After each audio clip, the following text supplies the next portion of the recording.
অনেক ধরনের সমস্যা আছে, জটিলতা আছে। দলীয় সরকার না হলেও দলকানা লোক সরকারের ভিতরে আছে, পলিসি লেভেলও আছে, আমরা এটা পাবলিকলি বলেছি। এগুলো এই জন্য বলা, এগুলো আপনাদের সাথে রিলেভেন্ট, আমরা মনে করি এই বক্তব্যগুলো আপনাদের জন্য সহায়ক হতে পারে। কারণ তফসিলের পর তো পরে ইলেকশনের অ্যাডমিনিস্ট্রেটিভ অ্যান্ড আদার সব কিছু ইলেকশন কমিশন হাতে ন্যস্ত হবে, এটা আপনাদের দেখার সুযোগ আছে বিধে আমরা এটা বলতে চাই। আরেকটা বিষয় হলো কনফ্লিক্ট অফ ইন্টারেস্ট তৈরি হয়।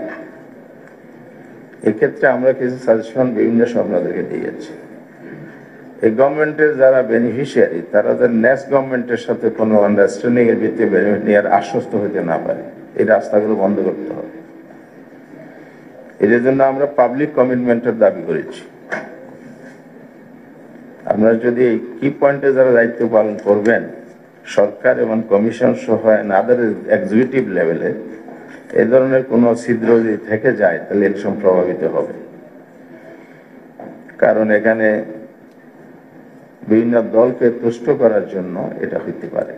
আমরা মানুষ দুর্বলতার ঊর্ধ্বে নয়, এই বিষয়টা আপনারা কিছু কার্যক্রমের মাধ্যমে যদি এনশিওর করতে পারেন, আমি মনে করি জাতি আপনাদেরকে সাধুবাদ জানাবে। কারণ আমরা তো অনেক ইনোভেটিভ আইডিয়া আমরা দেখছি, নিউ আইডিয়া আমরা দেখছি, আমরা এটাকে স্বাগত জানাচ্ছি। পোস্টাল ভোটার এক্সিকিউশন কাগজে ছিল, এখন এক্সিকিউশনে যাচ্ছে, আমাদের খুব চমৎকার ভাবে যাচ্ছে। এই যে আপনাদের প্রযুক্তি ভিত্তিক যে পোস্টাল ব্যালট সহ সব মিলে বিভিন্ন পদ্ধতি আপনারা নিয়েছেন, প্রবাসী ভোটার আমরাও দাবি করেছি, আপনারাও ইনিশিয়েটিভ নিয়েছেন। এ সমস্ত নতুন আইডিয়া, ইনোভেটিভ আইডিয়া জাতি চায়। কনফিডেন্সের জায়গা কিন্তু এগুলোই বাড়ে, যে ইলেকশন এই কমিশন পারফরমেন্স করবে, কনফিডেন্ট এবং ভূমিকা রাখার মতো দক্ষতা এই কমিশনে আছে, এটা আমরা লক্ষ্য করছি। তবে এটাকে নষ্ট করে দিতে পারে যদি লেভেল প্লেইং ফিল্ড এনশিওর করা না যায়। ফার্স্ট ওয়ার্ক হচ্ছে লেভেল প্লেইং ফিল্ডের জন্য আপনাকে অবৈধ অস্ত্র উদ্ধার করতে হবে, এখন আমরা দেখছি না।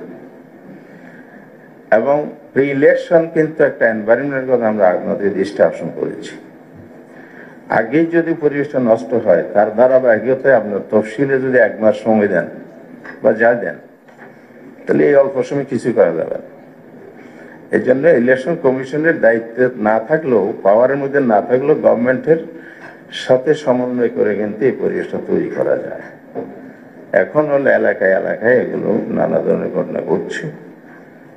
আর অবৈধ অস্ত্র উদ্ধারের পাশাপাশি বৈধ অস্ত্রটা নিয়েও চিন্তা করতে হবে, এগুলো জমা নেওয়া হয়, এটা শত এনশিওর হচ্ছে কিনা। আবার কোস্টাল বেল্টে যে সমস্ত মফস্বল বা ইন্টেরিয়র এরিয়া, হিল এরিয়া, এসব জায়গায় কিন্তু এগুলো কন্ট্রোলের বাইরে থাকে না।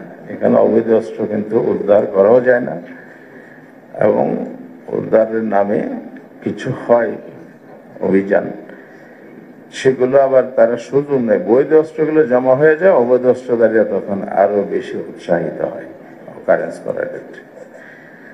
তো ফলে এই জনগণের নিরাপত্তা, ভোটাধিকার নিশ্চিত করা, এই জিনিসগুলো যদি আমরা এনশিওর করতে না পারি, তাহলে ভালো কাজগুলো ব্যাহত হবে, নষ্ট হবে।